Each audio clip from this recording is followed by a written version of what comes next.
I met Lewis Williams when I was living White Haven. It's about an Oakshire hanging out at Park. the notorious. I think I was in the 3rd grade, and over the years, from the 3rd to the 5th grade, me and Lewis, we used to, after school. I used to see him after school, like every day. He used to be hooping. We would be playing basketball. We used to go over to the twins' house in the Cove. He stayed off of, I think he stayed off of Cologne. I stayed on Santa Clara. It's like a 2-minute, 3-minute walk to the house. But we used to play ball in anybody's yard, and Lewis always had exceptional skills. Even then, I was playing organized ball at my school at that time, and Lewis was always playing street ball. But the older kids and older guys in the neighborhood, the dope boys and stuff, they always wanted Lewis to play me one-on-one, or me and him to play other people. And they used to like bet money. And but the house we went to the most was Maurice and Marcus. They was twins. They had an older brother. He was a dope boy. He ultimately had an untimely demise back then. But that was after Lewis left. But Lewis, me and Lewis used to hang out all the time, man. He eventually started living with me and my mom in the 4th and 5th grade, and was spending the night on school nights, And he was my friend, but he kind of got worse on me at a point, as I got older, I kind of understood, like, he had a bad situation going on. So, like, when I used to go over his house, we didn't stay like 10 minutes. He used to tell me to just stay at the front door, and used to go and get some stuff. And come back over my house, and we'll walk around the neighborhood and ride bikes or find somebody to play basketball. He used to always want to play basketball, always listen to Bone Thug, the first of the month, and Thuggish Ruggish Bone. He used to knew that by heart. And Lewis, he had these red and white Jordans. I remember those was his sister or somebody Jordans he was living with. He used to squeeze the sole out. He wore those shoes till they were literally flopping off his feet. And eventually he started wearing my shoes. The Reeboks that I had. It was some Reeboks that I had. There was a different type of Reeboks my mom bought me. I didn't wear them, but about, I don't know, probably a couple times when I gave him to Lewis, because my mom was like she kind of understood his situation. It was something going on in his household. Because he was always at my house spending the night in 4th and 5th grade on school nights. We were never going to school. I don't know where he went when I went to school, But yeah, man, it was inevitable he was gonna become a star. But this Oakshire Elementary right here, y'all, this is where Lewis was supposed to go. This is where he was supposed to be at 4th and 5th grade. He was always with me, always with the T Holder, man. I'm the one y'all need to do a real documentary on, man. Really. Those are Oakshire apartment is rough right there. Niggas, it was a lot of shit, man. Me and Lewis and the niggas we used to.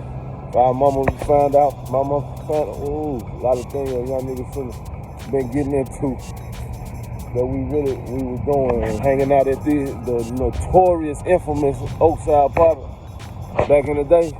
That's how Maurice and Marcus brother. I ain't fucking around with these niggas. You know what I mean? Traumatized me early, like, damn, man. You know what I mean?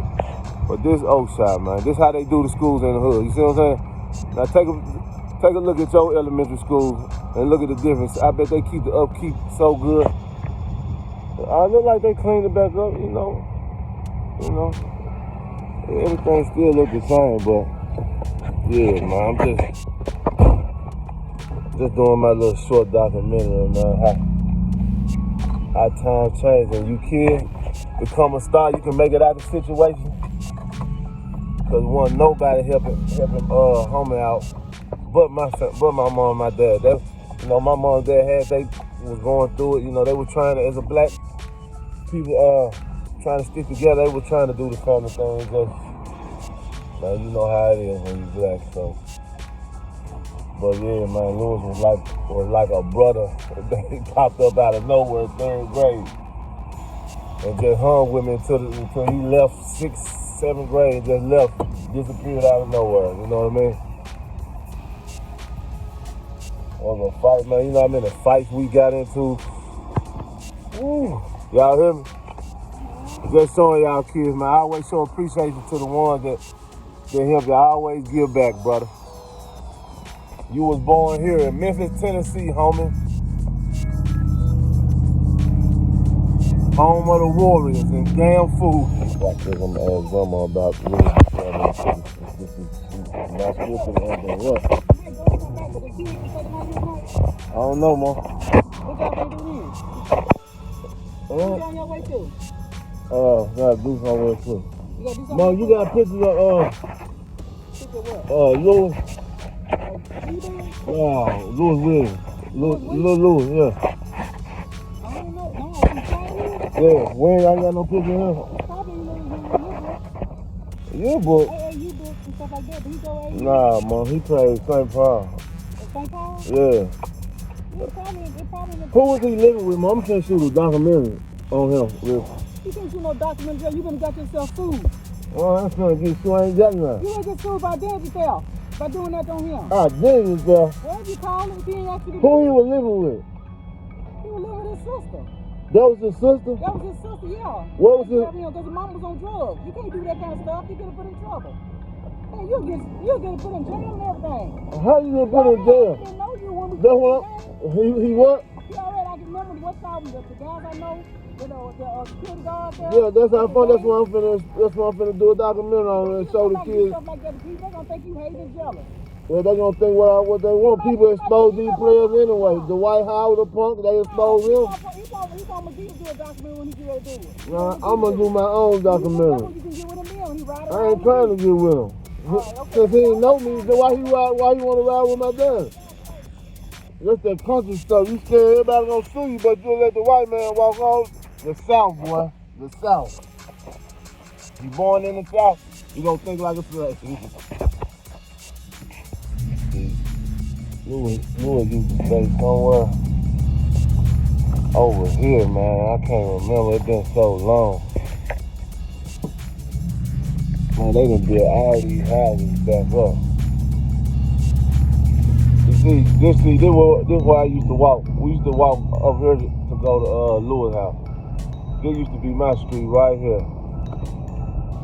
Damn, I can't think here. Which one would Louis used to stay in, man?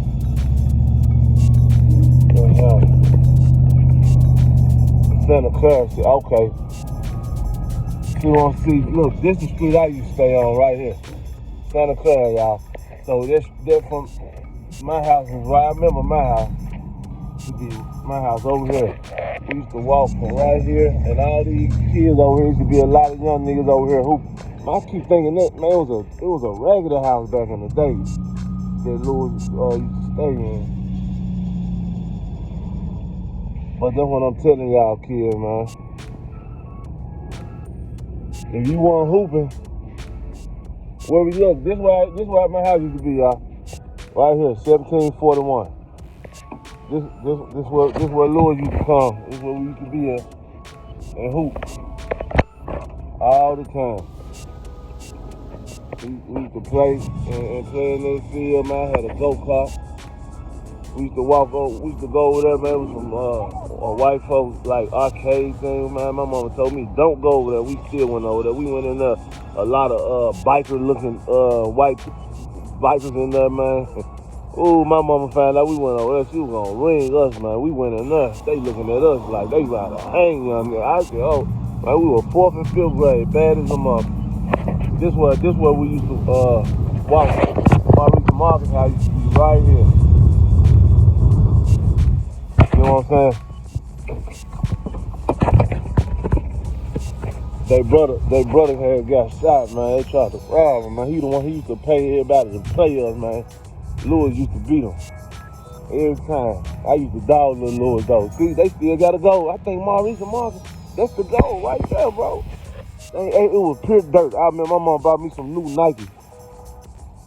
And that's my house right here. My mom bought me some new Nikes. Man, they had dust in the back. Me and Louis were playing all day. I came home, them Nikes was brown. They were some black suede Nikes. Man, she told my motherfucking head. Ooh, boy, yo. Hey, nigga down bad, man. I'm telling you. But if you want hooping, man, what would you be? That's what I'm telling you, man. Nigga was down bad, man. Young nigga, they wasn't even going to school, bro. You can't acknowledge that, bro. It's sad. It's sad. It's not a good feeling, man, when nobody knows your past, man. You giving everybody the credit who don't really have the credit, who kept you up and had you survive, man. You know what I mean? Especially when you discredit, act like you don't know somebody. That's why I'm making the video, man. It's been too long, brother. You remember this hood? You remember we used to go with Jeremiah House and ride the trampoline? What had happened? If his people got clean or his mom came back around or whatever, but come to find out he went to Atlanta. And I didn't see him no more, man. You know, eventually I grew to be, me and him grew to be best friends, but you know, he used to want to fight and stuff. Like I said, fighting stuff all the time, man. And I kind of didn't want him around me, but my mama just kind of accepted him because he was rough whatever she knew. A kid 4th and 5th grade was never at the house on school nights. She was feeding him and everything. So when I saw him at the game, he was talking proper. He said, "What's up, Later?" He was telling me some stuff. He was like, "Yeah, man, I'm playing ball out there in Atlanta." I said, "Damn." We eat White Castle a lot. Had that strong Memphis accent, like you know how Memphis people do, like I do. And I saw him, man. It amazed me. So we started playing AAU ball. My dad started coaching the AAU team, and we had a trip to Florida, a national championship or something. It was something I can't remember. But Lewis, I was playing 12 and under. I think Lewis was 11 and under, and my pops was telling me, you know, he keeps up with all the top. He said, "Lewis gonna be probably the #1 guard in high school." I said, "What, for real?" Because I haven't seen Lewis in a while. And he said, "Lewis playing. Lewis game about to start." So our game started like at 3, and Lewis and them played at 2, and we showed up early so we can watch Lewis play. So we got there right at tip off, at the jump ball. Man, when we get into the gym, my pop was like, "There's Lewis right there." I said, "Damn, man, Lewis got tall. He was about, I don't know, probably about 6 feet, I think. This was 12 years. I think I was playing 12. He was about 11. First play of the game, tip off. They threw Lewis an alley-oop. He dunked it with 2 hands. I said, "What in the fuck?" I didn't know what was going on, man. Man, it had me like, man, studying basketball after that. I always knew Lewis was exceptional in basketball. I always knew he was great. Everybody in the hood, in the neighborhood knew he was great. My pops knew he was great. But this really just blew my mind. And you know, and time goes on, you see he's the guy that you know who he is now. But you know, it's just crazy how Lewis would never reached out to me. Never told my mom thank you. Never offered us tickets. We went to the game, a Grizzly game, when he played the Grizzlies.